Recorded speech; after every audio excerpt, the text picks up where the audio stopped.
Dragon Source, sexiest man alive, alien slayer, demon slayer, superhero, and we're live on New Earth.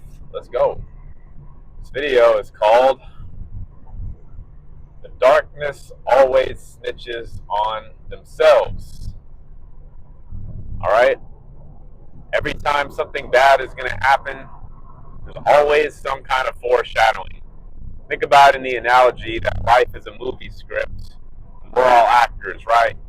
Your natal chart, your horoscope that is controlling the outcomes in your life, the timelines that you're on. Okay? The stars controlling your fate, the movie stars being directed by the director. Okay? Who would be the demiurge or the devil or whatever master control alien is programming the timelines of our lives. Okay? So, in any good movie, there's always foreshadowing. There's always symbolism. They'll drop hints and clues, some repeating theme or pattern in the movie that is letting you know what kind of energy you're dealing with and what is to come. Typically, this works in threes. There will be three of a certain kind of sign given to you before something actually happens. Now, sometimes the dark side likes to pump fake you, only for the fact of getting a rise out of you, an emotional reaction, an emotional polarization in which to extract more of your loosh, life force energy. I see this all the time too. Sometimes dark side will give me repeating negative omens, but I pay them no mind, knowing in my heart that I'm not going to experience that outcome, but knowing that in the past I have negatively reacted to the thought of that thing, and so I know, okay, I can feel in my heart that's not going to happen, but the dark side is still trying to make me think that it will to get my energy. So it's very, very crucial that you live in your heart and ask your spirit what is what. You can do that with the mind and heart drop invented by the great Ron Amatron. It goes like this: I now command my spirit to take all the thoughts in my head, drop them into my heart, and make me totally real. 5, 4, 3, 2, 1, 5, 4, 3, 2, 1, and 5, 4, 3, 2, 1.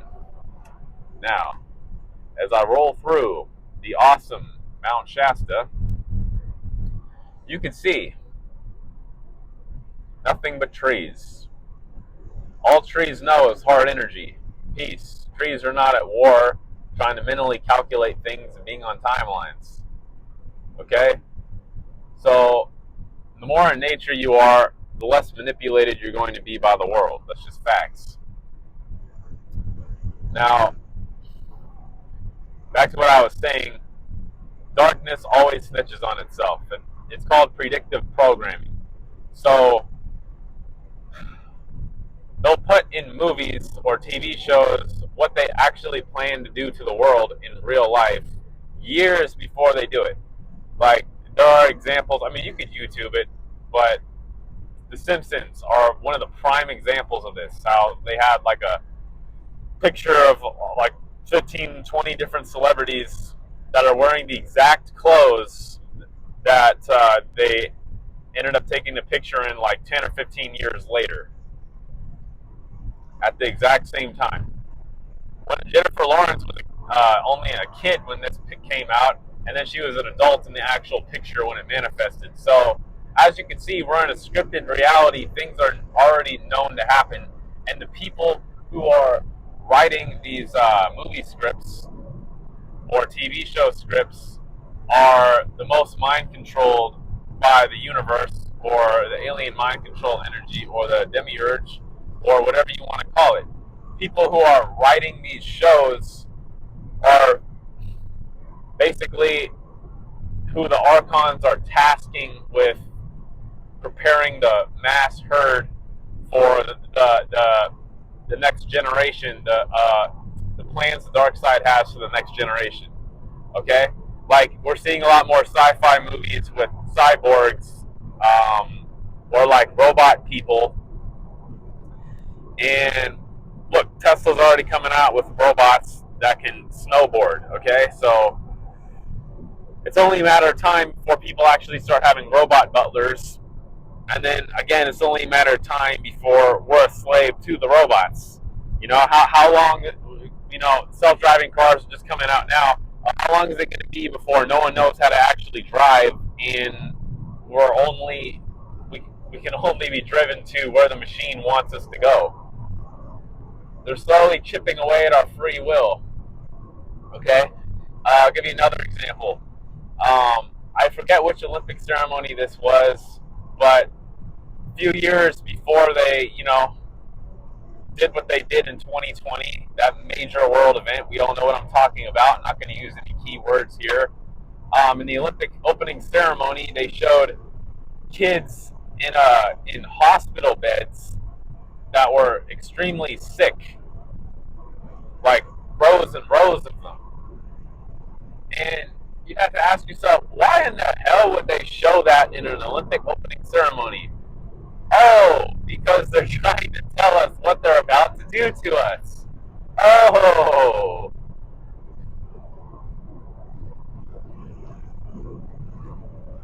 So again, okay, let's go to another example. You know how in movies the the evil villain, there always has to be a scene, usually close to the end of the movie, but not quite at the climax yet, where the movie villain is telling us exactly why he did what he did. Usually they leave it a mystery up until this key moment. He always has to explain his core evil plan and why he is motivated to do that. Every time. Okay? You can't have a good villain in the story arc unless he eventually has to explain himself, and in the process of doing so gives the heroes a chance to circumvent the timeline where he obliterates them and gets away with his evil plans, right? In him explaining how he's going to screw them over, usually he'll leave like a window of opportunity for an escape or the hero to change the timeline. Where if he would just, you know, not relish the moment, not explain himself, and just freaking gun him down right then and there, he'd win. But no, the darkness can't do that. They always have to give you a chance to get out of it. They always have to snitch on themselves and tell you what they're going to do to you, which gives you a window of opportunity to say, no, I do not consent to that. That's not going to happen to me. I'm not going to be on that collective timeline. Okay?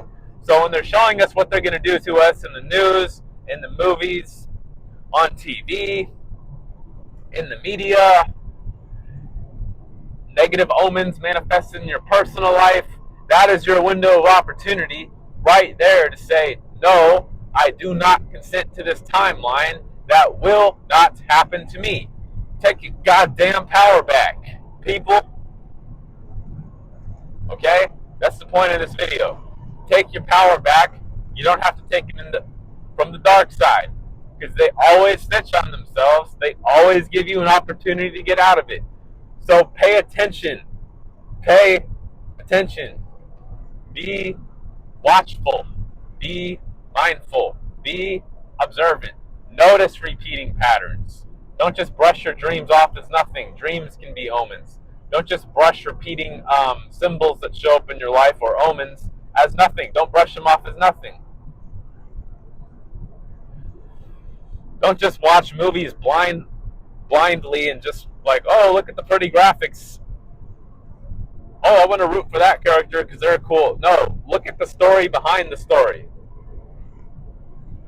Okay? They always give you the real truth in the background of the movie.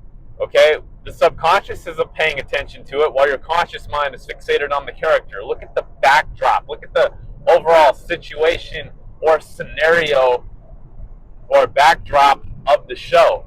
Okay? Don't be distracted by what the stars are doing. Always look at the background.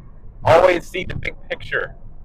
Always see the timeline that is attempting to be projected by the dark side, and then cut it off. Spiritual ninja. Okay? Dragon Source. Sexiest man alive. Alien Slayer. Demon Slayer. Superhero. Like, subscribe, comment, share this video to whoever needs to see it. Peace, my brothers and sisters, my warriors of the light. Thank you for watching this far. I appreciate you. Take your power back.